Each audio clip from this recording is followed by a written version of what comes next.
Put that in the subject line. Email me at justafantasyfan@gmail.com. We have a few people already. We're getting some interest. We were gonna talk more about that with the chat room tonight and get some more interest, but obviously there's no chat room tonight that I can see. So no, just bringing that up that we do. We obviously got to get at least. We need to have at least 10, and we'll get that. Going. Other than that, we're ready. We're gonna start my research this week now and figure out what site we're gonna play on, and I'll post that next week. We'll have all the final details, and we will go in depth in the chat room. So I think that's the laundry. That's the cleaning. That's the 20 minutes that people fast forward through. Because they don't want to hear me talk about football or anything exciting. So I will, since you brought it up the first couple of minutes, we do now finally have news. We have camps. If I'm not mistaken, I think as of today, is everybody in camp now? Not yet. I forget who else is in tomorrow. I know we were close. I just didn't remember if today was the last day, but most of them by the end of this week, I think everyone's in, right? Yeah, I don't think like the Cowboys, I don't believe are at camp yet. And maybe a couple other teams, but most others I think are though. All right. So, I don't know. We've not talked a lot of football the last few weeks because we were getting the league set up and doing that. I guess we could go all the way back to Gordon, the contract thing. I don't know. I wasn't on him anyway. Personally, I wasn't going to take him in the first round. He wasn't my kind of player in the first round. I think what makes this different than last year is that we had a last year and a running back didn't play all year. So definitely these things before last year, including people were still drafting Bell the week of, if your draft was the week, if you drafted the weekend before the first game on Thursday, you still might have drafted Bell because they were still talking like he was going to be there. Yeah. And then he didn't. And then people were still keeping him, a week or two in. And then, now this year, Gordon fell immediately in ADPs in most leagues, in most draft things. It's actually, he's popped up a little again now because kind of surprising. I think the details came out a little bit. He doesn't have the same leverage based on what I understand that Bell had because he is actually under contract for 2 years, not one. So if he doesn't play this year, he still has another year of obligation to them. So he would technically have to sit out 2 years. If the way you said that, and you are the expert here, you're saying that like I'm correct. That's good. So I must be getting my news properly that he does have 2 years, which would make me more likely to pick him maybe in the second round because he's fallen there now. If he really only had 1 year, I'd struggle even at the second round, to be real honest, without knowing if you were drafting today. But what is your opinion? I mean, at this point, we're guessing if you think you know what's going to happen. Well, we are guessing, but I think there's at least the two things that stick out in my mind in this. The one that, you're correct. Because he still has his 5th year option, he still has at least another year of obligation to the team where he's under contract. Right, which Bell didn't. Bell didn't. That was a completely different thing. So he wouldn't. So Gordon wouldn't fall under the same franchise tag rules that Bell did. But the thing that sticks out to me is one, last year when Le'Veon Bell was going through his contract situation and he decided to hold out, Gordon is on record, like on TV, saying that he sympathized with what Le'Veon Bell was doing. Like he understood like what he was doing, why he was trying to do it and whatnot. I heard that argument yesterday on a podcast. My argument to that is every running back said that last year. No, actually, no, they didn't. No, they didn't. While they might have felt that way, I think Gordon was one of the few that was actually outspoken, like in terms of what Le'Veon Bell was actually doing. All right. I might give you that.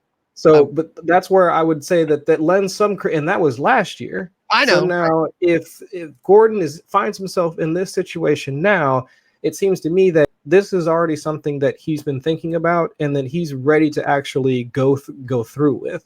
Right. So it's not something like it's just a spur of the moment.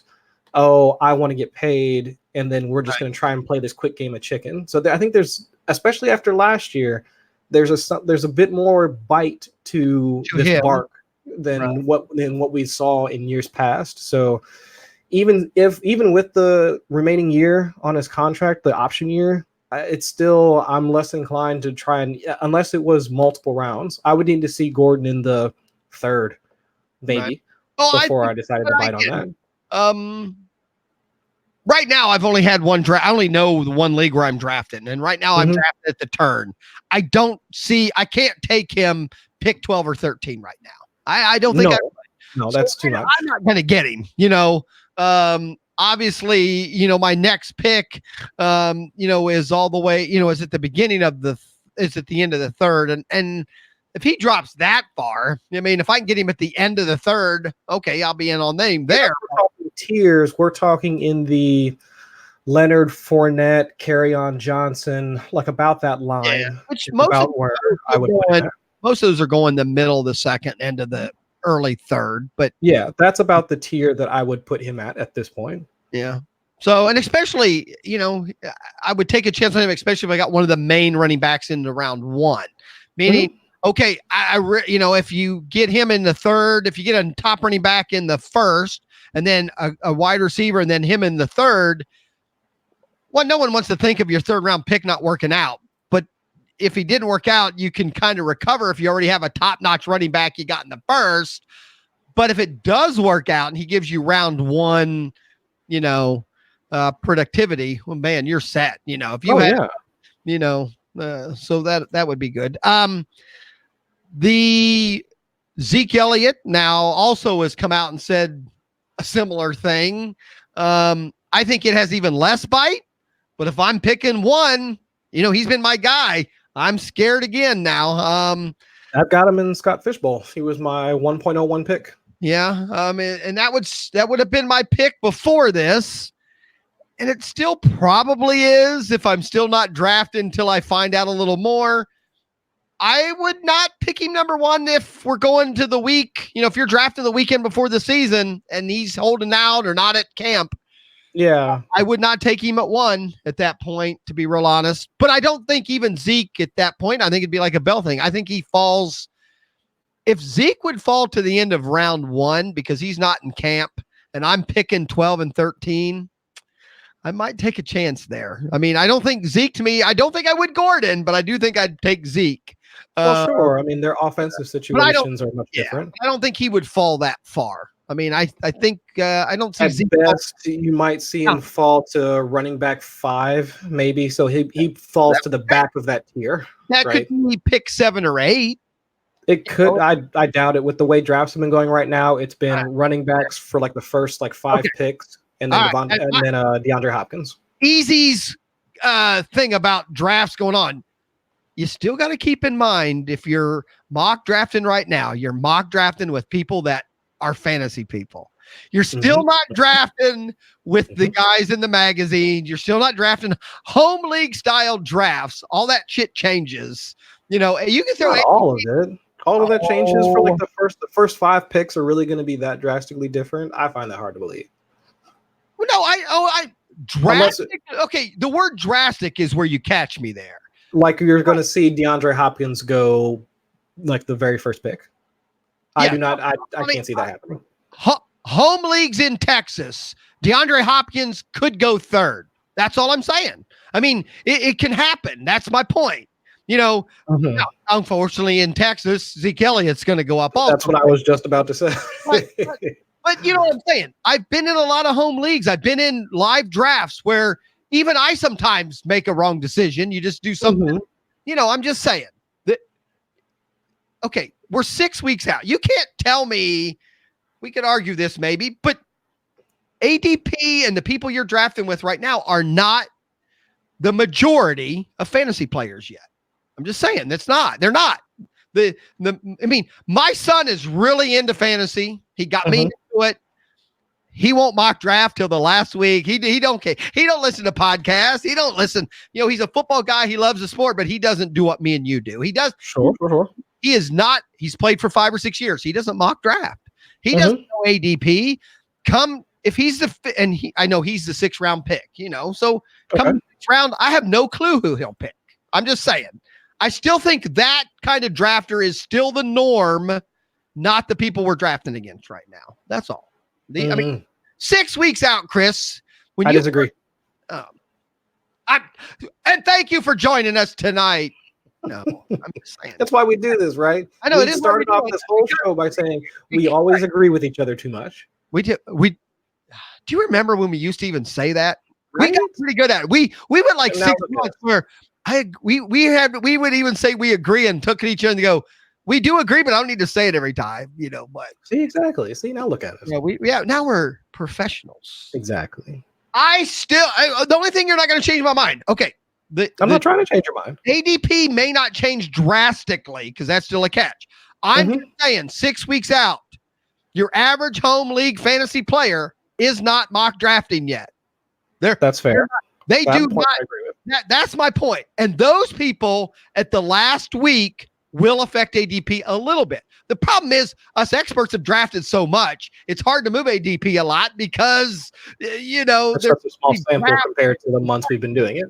Right. I've always said I would love to see an ADP I would love a site to just say starting today, we're going to set a new ADP based on people who draft starting today and put that 10 weeks out from the season. RotoViz does that. Who does? RotoViz. They have a tracker so that you can pick which dates you can start and end ADP at to look at what's happening right now. Chris, I'm going to have to try that because I believe in home leagues, those things change. Now, I also believe me and you, because we have mock drafted so much, we're able to adapt better. So it matters, but it doesn't matter because me and you just know, okay, hey, I didn't expect 3 wide receivers to go off 4, 5, and 6. Right. Now I have these guys that fell to me, but it is kind of neat that you can do that. Just say, hey, I want the ADP based on who draft these last 10 days, not people who've been drafted in the last 2 months, because that number changes. I mean, people's opinions change and injuries change. I would just say that most of the guys that are in the first round are going to stay in the first round. There might be a slight jumble, but with the example we were just talking about, even without the Melvin Gordon news, I don't think a home leaguer is going to take Melvin Gordon number 1 overall. That's what I'm talking about being like a drastic change. Right. Now, Michael Thomas is going to be like number 1 overall. But I do believe home leaguers, I don't even know what we want to call them. Casuals. I like casuals. The casuals. The casuals, though, are the ones that I think will drop Melvin Gordon quicker and farther down. Because they are the people who, we talk. I'm one of these people that believes if you let last year's player that burnt you affect where you take him this year, value's value. Right. Somebody burnt me last year, but right now he's a value. I'm going to take him. Casuals don't do that. Casuals go, F he that. He burnt me once. He's never going to be on my team again. I'm never going to draft him again. That's why you can find John Ross at the very end of every single draft. Yeah, I saw that. Yeah. Actually, every mock draft I see, the last pick can be John Ross, Josh Gordon, or Giovanni Bernard. Yeah. I'm sorry, Giovanni Bernard in a PPR has some value. He has all the value. And if Mixon goes down, he's a 2nd round guy. If Mixon goes down in week 1, Giovanni Bernard, I know they got a rookie running back and all that, but I'm sorry, Giovanni Bernard, is going to see catches and touches and the whole thing. We've already seen that happen before. Now, again, I draft with casuals and I live near Cincinnati. Giovanni Bernard will probably be gone before the last round because the Bengals guys just get drafted in my draft quicker. They just do usually. It might be on the same side though, or at least other side of that coin is that most people have been burnt by Cincinnati players. They think Cincinnati sucks. We just saw that they have another hit to the offensive line a couple weeks ago. So why invest in that team? He was really bad. I hated to see that. Yeah. Older, but I do think if anything, he was going to help the young guys. Yeah, that's what I was hoping. So I thought that. So Zeke Elliott, Melvin Gordon, that's the 2 older bits of news. Obviously, the next step up in news that we didn't discuss last week was Tyreek Hill. Speaking of someone whose ADP changed quickly, Yeah. And again, we're not going to get in. I'm going to now I'll be like the other podcasters and go, we're not going to get into the details of Right. Nobody wants to do this. that. We're just going to look at this strictly as fantasy. Right. And again, that's a player who was not in round one that now's in round one in most drafts. I mean, Yep. he moved right up the board. Yep. 110, 111. That's where I saw him in the drafts I've been in. Yeah. So that took him. Now, unfortunately, he's a big keeper in our league, so he doesn't change my league any because I'm being kept in like round 12. So it's really not that big a deal. But he definitely moved up, and obviously, then when people move up, someone moves down. So you get that movement. How do you think that affects? If anything, though, I still think that helps everyone else on Kansas City. I'm not. Absolutely. I think that opens up stuff for Kelsey now. I'd be more willing to take Kelsey now at the beginning of round 2 than I might have before. I've told you I draft 12 and 13. Kelsey's there a lot. Mm-hmm. That was part of my issue. Is he going to get double teamed a lot more? We got to remember he's a very good tight end and he has wide receiver capabilities. Mm-hmm. But if you're defending him like a wide receiver with certain personnel, you can shut down good tight ends. I mean, they've proven that with Gronk. Every once in a while, when teams would decide Gronk isn't doing anything today, teams do that. Now you got beat by other players, but my point is you can shut down a big tight end easier than you can a Tyreek Hill. Meaning Tyreek Hill's speed and agility allow him to get open once in a while. Yeah. If you're even triple teaming him. If you're triple teaming a Kelsey, I'm not going to say he's not going to be open. I'm not going to say he won't catch a ball, but he's still not going to get the numbers he did if he was only, single teamed. I'm just saying, in my opinion, I think this helps Kelsey because he's not going to be double teamed. He isn't going to be their main wide receiver. And again, I think it helps everyone out there. Damian Williams now I think's even. And I think so. He actually is moving up slow in ADP. Slowly, I guess it comes down to do you believe in him being their bell cow or even their primary rusher or not? Because if you don't, then you should be drafting Carlos Hyde. If you do, then go ahead and take Damian Williams in the argument I've heard on a few of the random, not the big podcasts, because I don't think I've heard the big podcasts. They talk Damian Williams, but not in detail. But I've listened to a few of my weirder podcast out there where the guy asked on the one show is if nothing changed on Kansas City and you had Hunt back there, would Hunt be drafted somewhere at the end of round 1 or early round 2? Meaning he'd be in the first round. Okay, so he was the RB1 right just in Kansas City and he was proven and all that. This guy's point was, if you would take Hunt number 1 this year, if you believe the hype and you believe in Kansas City, Damian Williams, you could argue, should be a number 1 round draft pick, at least in that lower half of round 1. They're not the same type of runner. Talent-wise. I am going to take this full circle to Gordon and Zeke Elliott and the problem running backs have right now. And I think they're all eventually, the contracts for running backs are just going to change.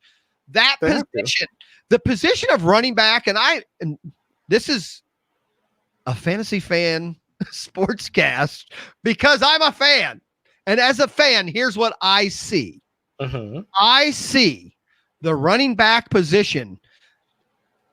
There are so many very, very, very good athletic running backs that the system, in my opinion, means so much more than the running back now.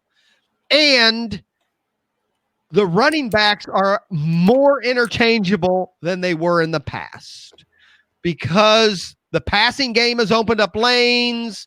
My thing is, Zeke is Zeke. But another decent running back there might not drop as far as a lot of us would think.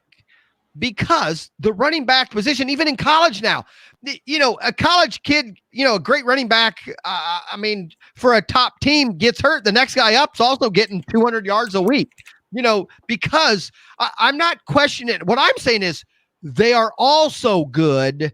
It's like going to shop for a sports car at a sports car dealership, where every car is $200,000.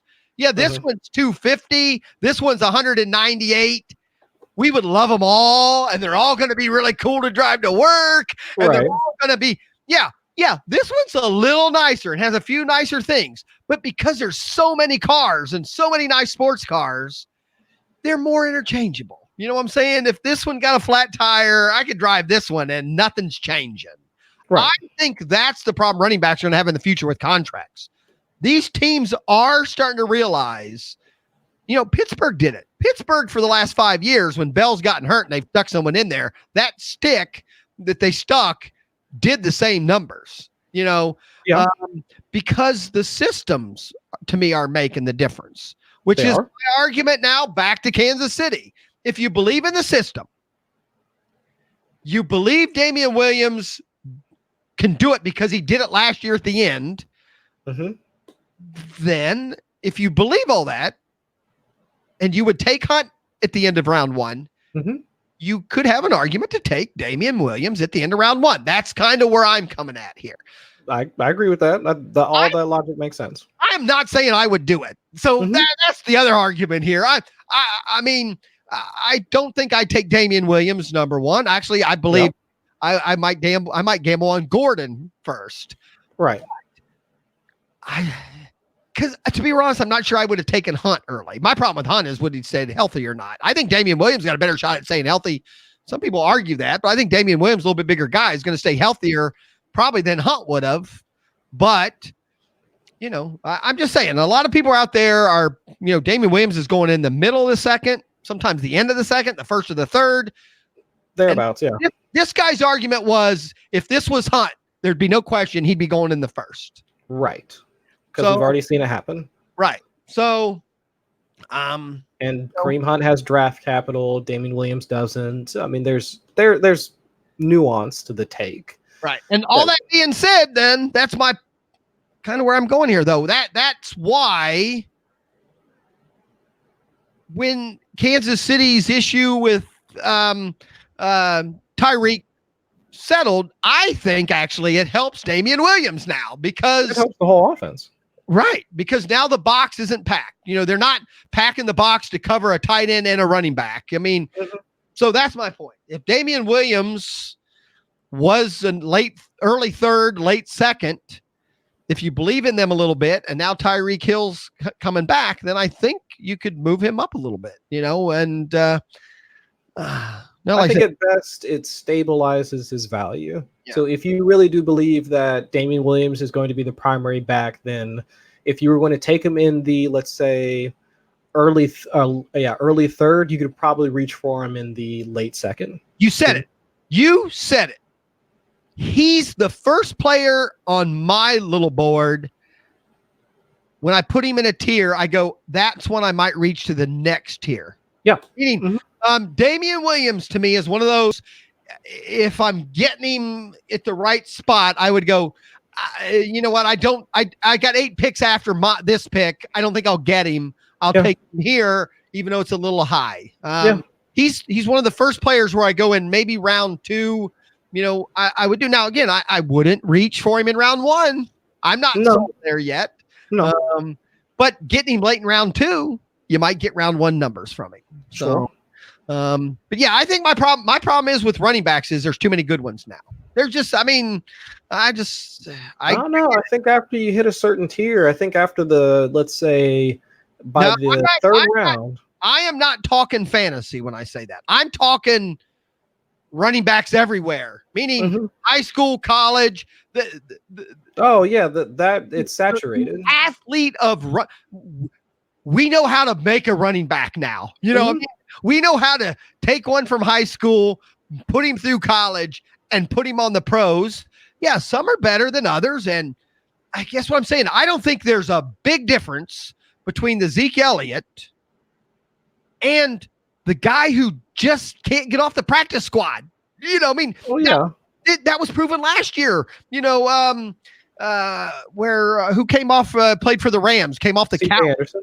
Yeah. I mean, that was proof that a guy wasn't even playing. That, they are so fine of an athlete now that we see a big difference. Yeah.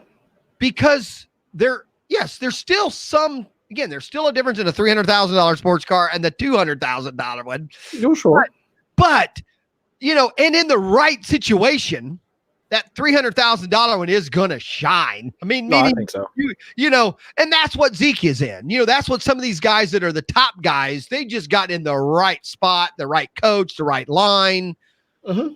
But, like I said, it's, I think it's going to be hard I think moving forward, we're going to see a lot of running backs have contract issues because I think teams are finding out we're better off giving that money to our linemen, our defensive guys, and we'll just figure out, Pittsburgh's proven we'll just figure out, we'll pay you a little more if you're a little better, but we're not going to pay you that.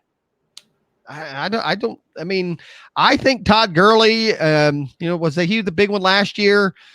Some of those big contracts, I don't think we're going to see a couple years from now. But no, I mean, if they do happen, they'll be few and far in between. Especially after it just depends on how this whole lockout, new CBA, that sort of thing. That changes that changes the landscape of everything. Yeah. But I do think that with the value of running backs being such a huge conversation during the offseason, I think teams and players, they're going to have to really try and figure out how they're going to, I guess, reevaluate how to pay some of these players, because you do have, I do think that there are some like quote unquote generational talents. Like I do think Saquon Barkley kind of fits into that. Yeah. Alvin Kamara, I think there are some of those players that just they make their team go. Right. But Barkley's that $300,000 sports car. I agree. But do they deserve a contract that winds up handicapping their team because they become such a big cap hit to the franchise? And I don't think so. Well, so it's hard to balance those scales. Right. Because at some point down the line, and unfortunately with Barkley, I still think he's got 2 more years, right? 2 more years before he's a contract guy. Yeah. I mean, at the rate things are going, and I guess the respective talent levels on the Giants, his next contract is probably going to be bigger than Daniel Jones's contract, because I think Daniel Jones is just right. If they decide to pay a running back that kind of money, that's the other way, and this is the argument I get from Bell more than I do. I haven't heard Gordon's side talk this way, but the other argument, especially to me, if you're the Giants and you're Barkley, and if the Giants are already going, I'm pretty sure we can draft another rookie guy 2 years from now. Again, might not be the $300,000 sports car, but we might get a $200,000 sports car down the road. So what we're going to do is take the $300,000 we have now, and we're going to run the shit out of it. Yeah, and that's the other problem the running backs are fighting right now is a team like the Giants would go, we're not paying him much. We might as well use him up, you know, especially if they don't play. And if anything, the incentive for them is to go, it is contract time, but you've been hurt a lot last year. They use them up. Use the hell out of me for 2 years. Yeah, exactly. I mean, so that's why it just, I guess for the parents listening out there, mamas, don't let your babies grow up to be running backs, because they're not going to get paid. The problem is that's what we're making. I mean, technically, physically, these guys are all coming out where they could be running backs. Let them be wide receivers, then make them skinny. Right, work on those hands. Work on those hands, baby. But also feed them a lot. I mean, we're finding some of them 350-pound boys are getting some money too. Or actually, really, just let them be linemen. That's what they should. There you go. Right. Now the problem is, if you watch the concussion movie, those linemen are getting more concussions than anybody else too. So that's I take it back. Back to my second idea. Let them be wide receivers. Yeah. That's what they should be. Right. Or amen. Let them be basketball players. That's where they can get paid. Yeah, basketball players get paid, and there's less chance of concussion. Now they have other injury issues. So I'm looking forward to the future, just because I think it's going to change. And like I said, the new contract might make a difference. Maybe the Players Association will see it and go, hey, I get what they did by, the rookie. And here's the problem. It wasn't the rookie quarterbacks that were making $40 million. And I want to say, who's the last one that got that big contract before they switched everything? It was the guy drafted the year after Stafford. Played for the Cardinals, then got hurt and had a knee, everywhere he went in. He went to the Vikings just a year or so ago. He got hurt. Huh? From the Cardinals to the Vikings? Yeah, he was the number 1 draft pick. I'm almost positive Cardinals. Which position? We're talking like 10 years ago before the contract. Oh, you're talking about a quarterback? Yeah. Bradford. Sam Bradford. Bradford, right. Bradford was the last. That was the last contract before they changed it. Mm-hmm. Meaning that's where a rookie can come out and never play and get $40 million. Yeah. He's made probably, I think he's had to have made like over $100 million. Yes. Right. He's one of the wealthiest. He's made more money as a quarterback. And per game, he's the highest paid quarterback. But only played like maybe 2 seasons worth of games? Right. Yeah. If you take the amount of money he's made based on how many games he's played, Bradford is the highest paid per game guy that's there. Yeah. So but I get where that screwed up the system. You were giving unproven guys too much money. The problem now is, especially in the running back area, if you take those running back guys, they don't have to prove as much because it's a running back spot, and you just hand them the ball 350 times. You're wearing them out for a rookie minimum contract. It's almost like there's got to be an in between. Right. Where, and maybe and unfortunately the argument is if it's incentive driven, that's a whole nother issue. It's really harder to do than people like us think. Oh yeah. To come up with a system that works for everybody, but somehow you take someone like especially if Barkley has another great year this year, it's just not fair what he's bringing to the Giants if you don't pay him somehow. Mm-hmm. And you just say, no, we're just going to keep you on that rookie contract. That to me doesn't seem fair for what's so terrible. Right. Yeah. And that's why you're getting these weird holdouts. But I think even the holdouts, I don't think they're going to pay them. I mean, I think they're like, well, hold out. We'll go pick up somebody else. That's what Pittsburgh did, and it worked out. Pittsburgh just said, we got a system. Right. Yeah. We don't need the $300,000 sports car. It was nice when we had it. We'll get James Conner. But, we got to. Right. I mean, and there's other teams. Again, it just, I worry about the running backs because that used to be, when I was a kid, that was the spot. We all knew who the running backs were for every team. Before I was into fantasy, I didn't know most players. You knew running backs, though. You knew Barry Sanders. You knew Emmitt Smith. Right. I mean, you knew all of these guys. Right. I mean, there was just Marshawn Lynch. All these guys. They were the ones getting paid. Back in the day, running backs got paid. But they were also the ones that were toting the rock 300 times a season, 300 plus. Exactly. And that's not a thing that happens anymore. Just because of injuries and the way that the game is played, it's more of a passing league now than a running league. So running backs just aren't used the way they were. I mean, even like 10 years ago, 15 years ago. It's just not the same league. Right. The whole thing's just changing. And, it's going to be crazy to watch. We're running out of time because, again, we went on one part of our topic. So I'll let you go now. Any major injuries here in the last few days that maybe I missed what's the biggest injury you've had to deal with so far since training camps have opened? I think those are the major in terms of injuries. I think that's it. Yeah. See, that's my thing. I'm not sure I've heard of any what I would call major injuries yet. Mm-hmm. I haven't heard of any ACLs. I think there's a lineman on somebody. I want to say. There were a couple of defensive players. There's one defensive player for the safety for the Atlanta Falcons. He just tore his ACL, I believe it was yesterday. Right. Maybe that's the one I heard. So he's going to be out. And then Taylor Lewan, the offensive lineman for the Titans. I forget if he's going to be out most of the season or just for like maybe 3 or 4 games. But that'll probably torpedo Derrick Henry's start because he's a pretty big deal like on their offensive line. So if you were invested in Derrick Henry, probably to chill on that for the time being, or at least temper your expectations for like the first quarter of the league or so. Right. I agree. And that's really a good thing.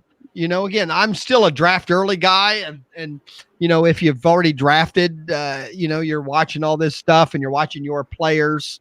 But the good thing is there hasn't been anything, because it always seems like it's the first week of injuries happen all training camp, but it seems like the first couple of days is when we get some of the big ones. Right.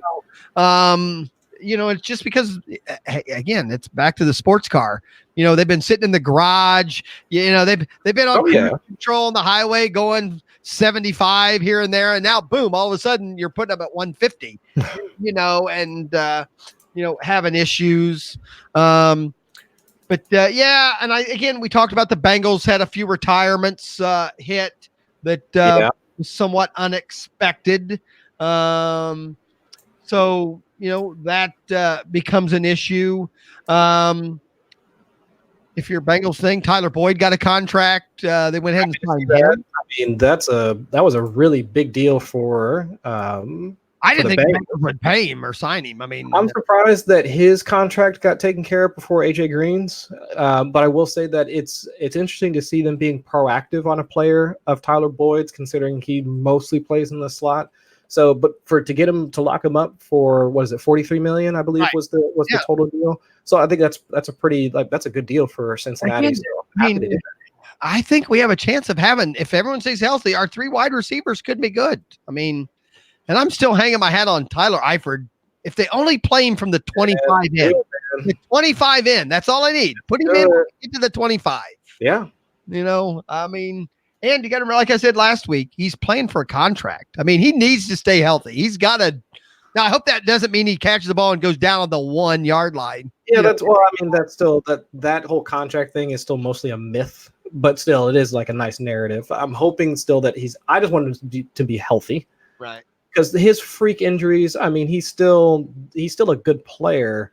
And so I just wanted to be out there. If he gets, I would prefer him to just be out there and not have to deal with like that injury-prone label that's been attached to him for the past. It feels like forever. So we have a few pup list things that happened, didn't we? DeAndre Hopkins is he'll be on the pup. Yeah. I'm trying to forget who else noteworthy that was going to be on the pup, but I know that was one that kind of raised my eyebrows because I completely forgot about that for him being on the pup. There was also Sony Michel and Demaryius Thomas. Those guys are going to be out on they're going to be on the pup. Eric Ebron's been cleared. Edelman now is back to practicing, even though there was a scare with a finger. T.Y. Hilton is practicing, it says.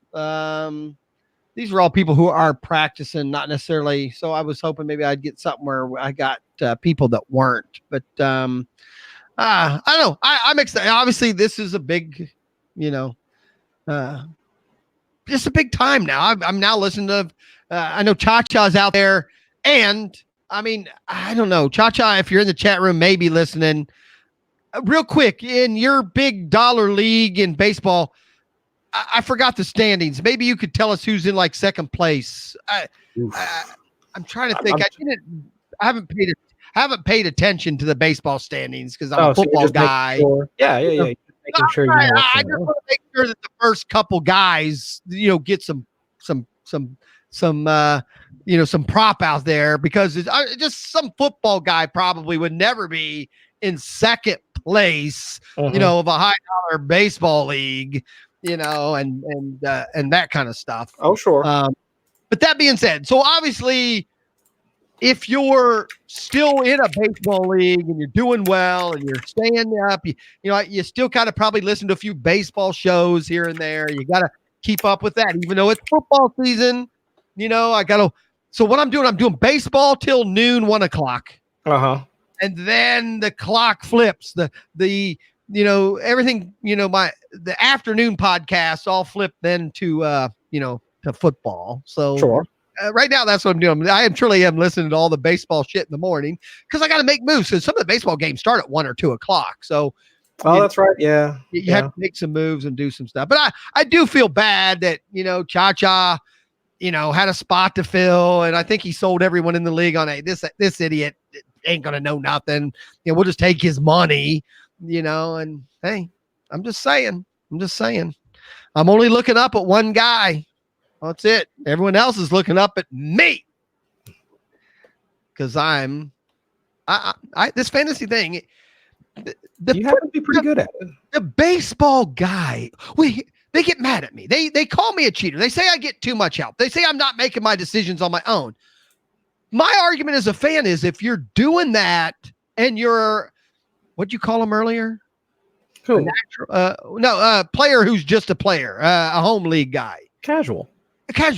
I'm a casual that learned if I go listen to 9 podcasts, if I go to RotoBiz, if I go to Roto World, if I go to ESPN.com, you can get help.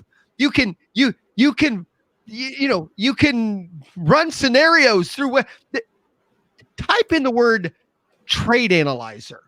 If you're making a trade in a home league and you don't type in the word trade analyzer to just type it in to double check, you're not doing the right thing.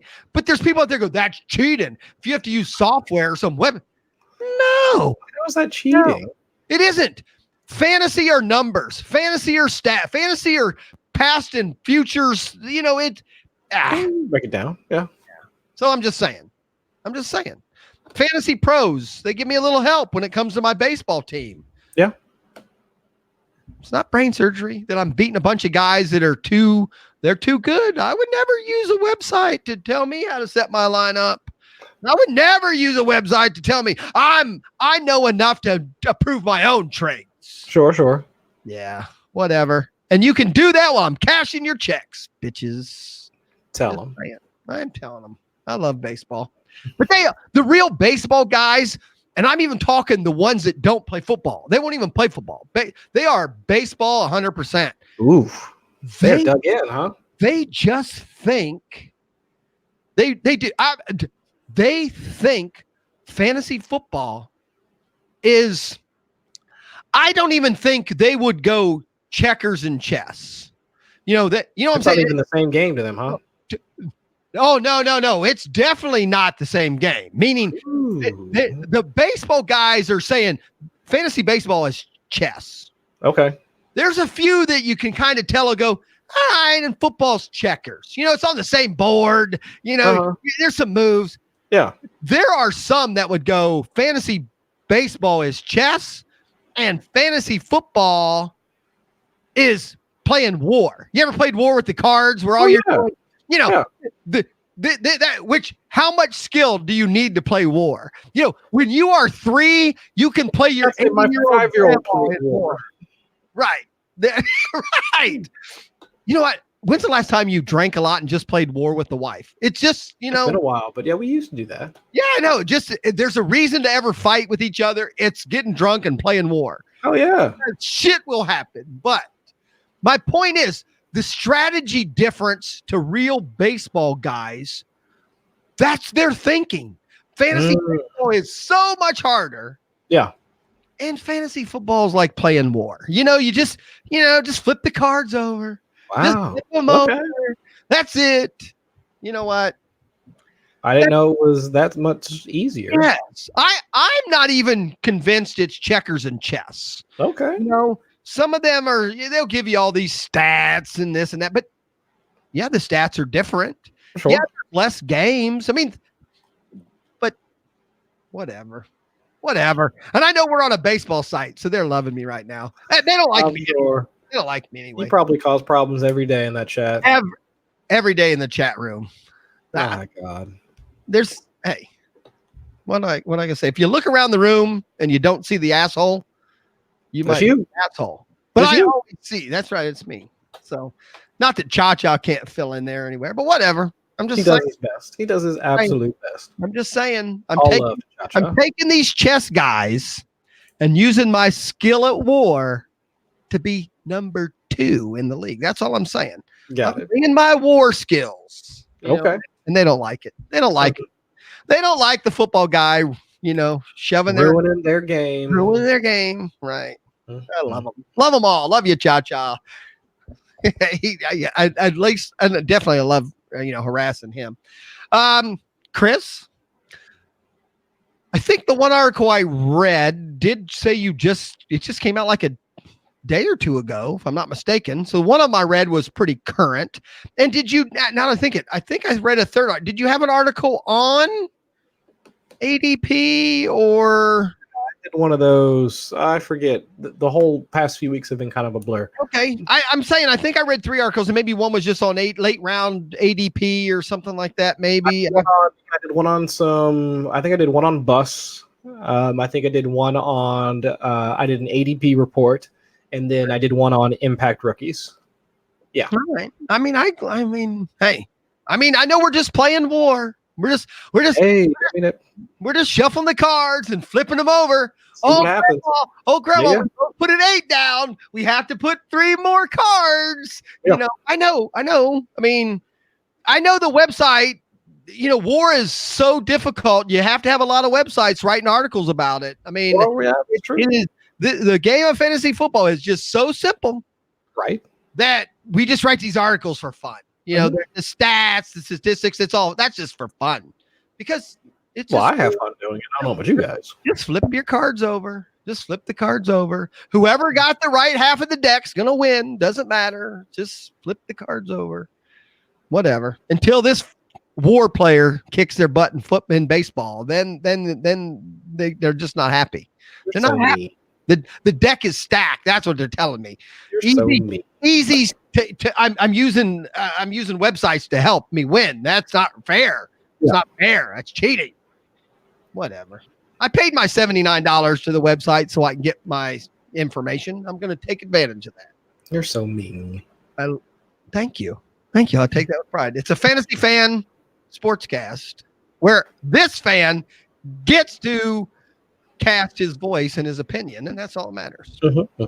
So, Chris, what do you have coming up? What do you got in the works? Where can we find you? Oh man, what have we got going on?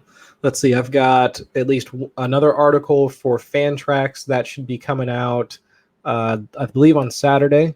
That one will be on. I'm working on one about when to draft a quarterback. So I'm looking at weekly fantasy finishes, value over replacement, that sort of thing, and like using at least some analysis from 2018 that you can use to kind of apply to any of your drafts for looking at quarterback drafting. So I've got that one in the works. I got one for 4 on how to not lose your draft in the first round. So I'll be looking at historical bust rates for that. When's that one due out? I think I'll have that one out. Probably I'll have it to the editors by this weekend. I'd like to. Right, I don't want to screw up my first round pick. But yeah, that one we've got. And then after that, I think once we get into August, it's just going to be crazy town. We've got stuff for Sports Illustrated that I have to work on. More stuff for the NFL draft kit for Fantrax, and then some more stuff for 4 So it's going to be busy. Right. Busy August. Well, I'm excited. Well, and I'm glad you do this with me every week. Always. Just to keep these guys. Now, and see, Cha-Cha, he gives, this, he would say this is your show, that I'm just here. Cha-Cha's always saying, Chris Allen. Easy just has a microphone. That's it. I get credit for having a microphone. And I'm up there, no one cares what I say, what I do. Just and then also last thing, I'd be remiss if I didn't I put it in the chat earlier, and you guys can repost it as much as you possibly can, but the Fantasy Football Midwest Expo, it's going on up in Canton, and August 18th. Yeah, we need to talk about that more next week. Yeah, it's going to be on August 18th. And then if you want a discount, I put the link to the expo in the chat room. I think it's just MidwestFFexpo.com. So that's the link to the website. And then if you use my promo code automatic, so just the word automatic, you'll get I forget how much off, but you get a discount on tickets in order to get into the expo. Right. So I'll be there representing my other podcast, Dynasty Owners Manual. I'll also be there representing Fantrax, and then I'll also be there representing 4, and then I'll also be there talking with the DLF crew, since I write for them, or I do video stuff for them as well. So I'll be there. I'll be running around. All right. Right. And see, I tell Cha-Cha, that's you're a busy man. You're the guy. You just do this for fun. You help me out. You help me out. I in the back of my mind, I think if anything, I make you think a little bit. You know, a little bit. Maybe you go, man. When I'm writing an article, sometimes you're writing an article, you got to go. You know what would Mark say if I wrote this down? Exactly. What would Easy say? I'm sorry. What would Easy say here? Yeah. You know, Easy will trash me. You know, but you know, and the guy in Argentina that listens. Exactly. You got to think about that person. You got to think about that person. So, all right. I'm interested. So we got to post all that stuff. California. Cha-Cha's in New York. I'd love to see everybody that can come out and it might be in the area. Come see us again. All right. August 18th. I am excited. I'm excited. It is football season. It's coming. It's here. You know what? So if you want to get involved in this sport, let's say this is the first fantasy show you've ever listened to, and you're good at war. If you're good at just flipping cards, this sport's just this game, this activity. I don't know, this hobby. It's easy. It's just easy. You know, you don't need to know anything. Just draft a team and walk away, and the money comes into your account 13 weeks later. That's it. It's fantasy football. It's not baseball. That shit's hard. Ooh, that's hard. Those statistics are hard. All right. Sabermetrics and whatnot. So, sabermetrics and launch angle. All that. All that crap. Whatever, Cha-Cha. All right. Thank you for joining us at Lenny Melnick FantasySports.com, the Legend Sports Network.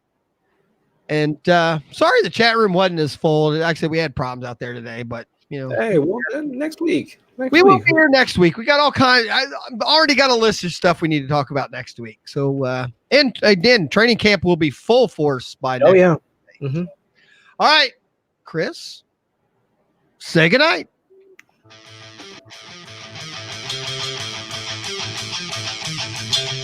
This has been Just a Fantasy Fan podcast. And to keep your fantasies going, follow us at justafantasyfan.com. Say good night.